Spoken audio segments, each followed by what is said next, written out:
ஜெயகாந்தன் ஒரு கதை எழுதினார், தர்க்கத்துக்கு அப்பா. ஒரு நாள் நான் ட்ரெயின்ல ஏறி ஒரு குறிப்பிட்ட ஊருக்கு போய் ஒரு முக்கியமான விஷயமா போனேன். பெரிய வெற்றி. நான் என்ன நினைச்சேனோ அதை விட பிரம்மாண்டமா அது சக்சஸ் ஆயிருச்சு. சரி, இதை எப்படியாவது கொண்டாடணுமேன்ட்டு ரயில்வே ஸ்டேஷனுக்கு வந்தேன். என் கையில ₹1 இருந்தது, ஒரு வெள்ளி ₹1. அந்த காலத்துல 1960களில் எழுதப்பட்ட கதை. ₹1 16 அணாக்கள். இப்ப இவர் ஊருக்கு போறதுக்கு ₹3/4 வேணும். ₹3/4 12 அணா. இப்ப மீதி 4 அணா இருக்கு. 4 அணா இருக்கு. 2 அணாவுக்கு நல்ல ஒரு காஃபி வாங்கி ஜம்முன்னு சாப்பிட்டுட்டு வெளியில வர்றார். கையில இன்னும் 2 அணா இருக்கு. டிக்கெட் பணம் போக 2 அணா இருக்கு. என்ன செய்யலாம் அப்படின்னு யோசிக்க முன்னாடி அவர் பக்கத்துல ஒரு கண்ணு தெரியாத பிச்சைக்காரர் வந்து, ஐயா தர்மம் போடுங்கயான்றார். மீதி இந்த 2 அணா தானே போட்டோம் அப்படின்னு அந்த 2 அணாவை கம்பீரமா போட்டுறார். அந்த பிச்சைக்காரரை தொட்டு தடவி 2 அணானோடனே அவருக்கு சந்தோஷம். ஐயா நீங்க நல்லா இருக்கணும் அப்படின்னு சொல்லிட்டு அப்படியே நகண்டு போயிடுறார். ஹாய் அப்படின்னு சந்தோஷமா போய் டிக்கெட் எடுக்கிறதுக்கு கவுண்டர்ல 12 அணாவை கொடுக்கிறார். அவங்க வாங்கிட்டு சொல்றாங்க, நேத்துல இருந்து 1 அணா டிக்கெட் கூடிருச்சு, இன்னும் 1 அணா கொடுங்க.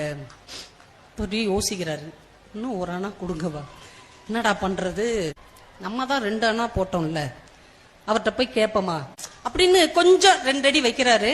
ஆனா மனசுக்குள்ள தோணுது, கடன் கொடுத்தா திருப்பி வாங்கிடலாம், தர்மத்தை எப்படி திருப்பி வாங்குறது, தர்மத்தை திருப்பி வாங்கினா அது ரொம்ப தப்பாச்சு. இன்னொருத்தர் வந்து 1 அணா போட்டுட்டு ½ அணா எடுத்துட்டு போறாரு. இது அவங்க கிட்ட உள்ள காசுல ஒரு பங்கை போட்டு அதுல பாதி எடுத்துட்டு போறாங்கல்ல. அப்ப நம்மளும் நம்ம கையில இருந்து 1 அணாவை போட்டுட்டு அந்த 2 அணாவை எடுத்துக்கிருவோம். இப்போ 1 அணா கொடுத்த மாதிரி ஆயிடுச்சு, நமக்கு டிக்கெட்டு காசு கிடைச்சிரும். இது ஒன்றும் பெரிய தப்பு இல்லைன்னு நினைக்கிறேன், மற்றவங்களும் அப்படி செய்யறாங்களே அப்படின்ட்டு நேரா போய் அவர் பாக்கெட்ல இருந்து 1 அணா 12 அணால 1 அணாவை எடுத்து இப்படி போட்டுட்டு இந்த 2 அணாவை எடுக்கிறாரு பாருங்க. அந்த பிச்சைக்காரர் கையை பிடிச்சிடறாரு.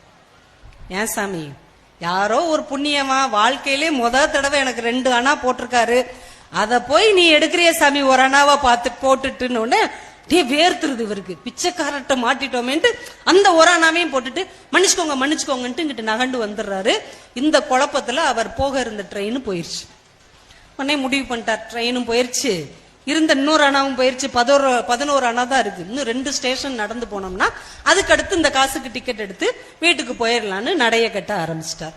அப்புறம் பின் குறிப்பு சொல்றாரு, உங்களுக்கு ஞாபகம் இருக்குன்னு நினைக்கிறேன், 4-5 வருஷத்துக்கு முன்னாடி ஒரு ட்ரெயின் ஆக்சிடென்ட் ஆச்சு இல்லையா, அது நான் விட்ட ட்ரெயின், என்னைய விட்டுட்டு போன ட்ரெயின். அந்த ட்ரெயின்ல அந்த காசு கரெக்டா இருந்தா அவரு ட்ரெயின்ல போயிருப்பார். பிச்சைக்காரனுக்கு தர்மம் போட்டதுனால அந்த ட்ரெயின் அவர் மிஸ் பண்ணிட்டார். அந்த ட்ரெயின் தான் ஒரு மிகப்பெரிய விபத்துக்கு உள்ளான ஒரு ரயில்.